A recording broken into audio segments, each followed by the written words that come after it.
خايف تفتح ابوابك وتقول لي يا ريت ما وقفتش. خايف كنز الرحله بتاعتك والالماس يتحول للطار. لو انت الشخص ده انا بقول لك طيب. الناس مش ده اللي اسمه اسلام الواد دوت؟ واعتبر ان كلامي ده اشاره ليك. في ناس لما تمدلهم ايدك هيفضلوا ماسكين ويراعوا ايديك. في ناس بيحبوا يكتبوا ويوفوا الوعد ويحبوا عليك. وان كان على الماضي ربنا بيعوض والله. بيعوض بس انت افتح بابك. انسى اللي اذوك وادخل علاقات وخلي الايام تتحدى. مش كل اللي قالوا لك وياك كانوا وياك ولقيتهم فعلا في مشاكلك. الناس مش بتبان في الافراح. الناس بتبان لما الاحزان بتغير في ملامح شكلك وهي بانت. اهي بانت. دلوقتي فهمت الدرس اكيد واكيد لسه في سنه اولى. انسى اللي قالوا. بكره الدنيا دي هتتغير ويقولوا لك جاي عشان ترضى. ويتمنوا سماح علشان يرضوك وان انت عليهم ترجع ترضى. انسى اللي اذوك. ترضى لو حتى ما فيهوش. لو حتى ما فيهوش عادي.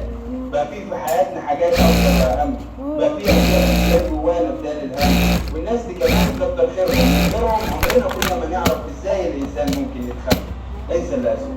اهلا بالموجود والحاضر. والغايب هو اللي اختار انه يجي. اخترنا انه يكون اقرب حد وبايديه اختار انه يكون حد غريب. والسالب سيبناه على اساس احنا ما سيبناش حد شريك. بدليل ان احنا عنده قصه بيتكلم فيها عن الام جامده. يا صاحبي كده انا شايف بيقول لك عنده قصه بيتكلم فيها عن الام جامده. ادينا يا رب قلوب تشبه لينا. ادينا قلوب بتحب بجد. وادينا اصحاب في الوعد وعشنا وما عليه. ادينا يا رب ما تنساش انسى اللي عايزوك صح.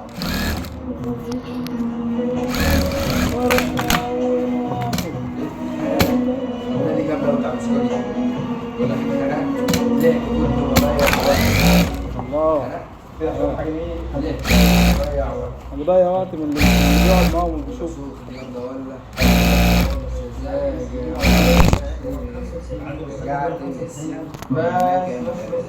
سبعة نسمع. يا باشا عادي انا لما سمعت دي افتكرت ليه؟ لما سمعت دي افتكرت اسمع ناس جم يرجعوا على حسابي ودفعت حسابهم من البيت. حبيتهم جدا والله. يا ريت في عيوبهم والله. انا كنت بحب الكل بجد.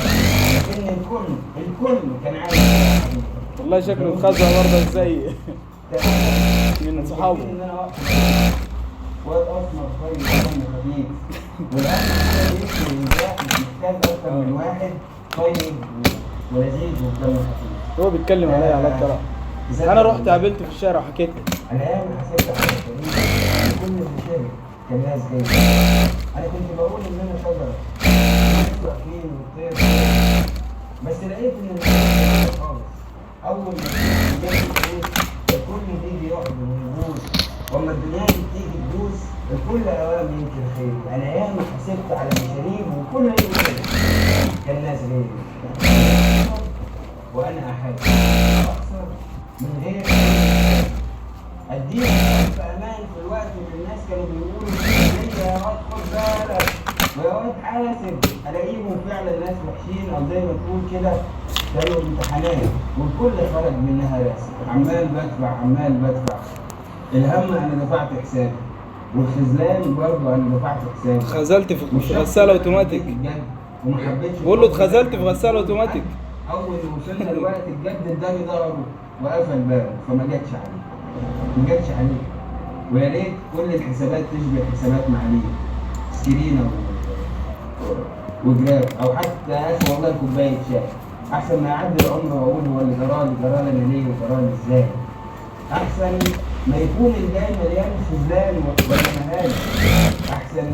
احسن ما اقعد اسال مين اللي بيتكلم الانسان. صدقني كلنا بنحاسب على مشاريع ويا ريتنا حاسبنا على حسابنا.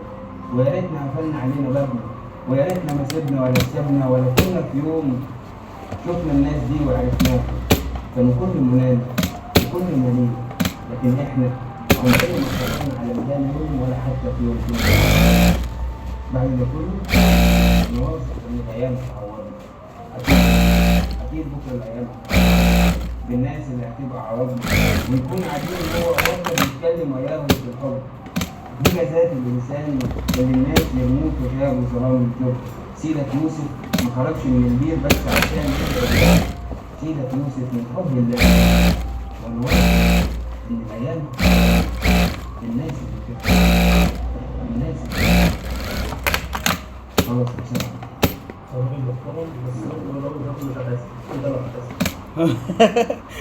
برضه 2010. في قصة برضه قبل كده سمعتها، بيوقف واحد في الشارع بيقول له انا رايح فين؟ قال له انت بتهزر ولا ايه؟ قال له يا عم والله بكلمك جد. في حاجات اشرح لي. في حاجات كده يوديني على طول. اه وندمت بيقول له انا ما اعرفش ايه كده. في الاخر خالص بعد ما حكى له القصة بيقول له انا رايح فين؟ على الوجع اللي فات تطير ويروح، ويصير ربنا يبعت لك ناس تداويك وتطيب أي جروح، ناس تفهم تفكيرك وتعيد وتزيد في كلامك. طبعا الإنسان خلاص ده زاد عمل اللي عليه والله في الأحزاب. أنت عشان طيب مستنيين فكرت اللي هو لكن الناس مش دول الناس أبدا. صدقني الناس أكبر كذبة على الناس، بدليل إن البلاد أرض أمان فأمان ده شان جاي شان أم متابعة شان. كان في دراعك أنت الغلطان عشان حطيت تحت. ابعد عنه أنا عارف إنهم بس عشان وقت اللي تحتاجهم هيكونوا كنت في شدة، هيكونوا أول ناس يقفولك. وسبحان الله ربنا خلاك تبقى في حتة وتحتاج ليهم، وأما احتجت لهم وناديتهم ولا بصوا عليك ولا سمعوك. من كل كلام الله من كل كلام الله. ولكن كانوا مال ولا أسرة ولا كانوا ضربة في مهد مش في عمار. أقسم بالله كانوا اديت لهم كل جميل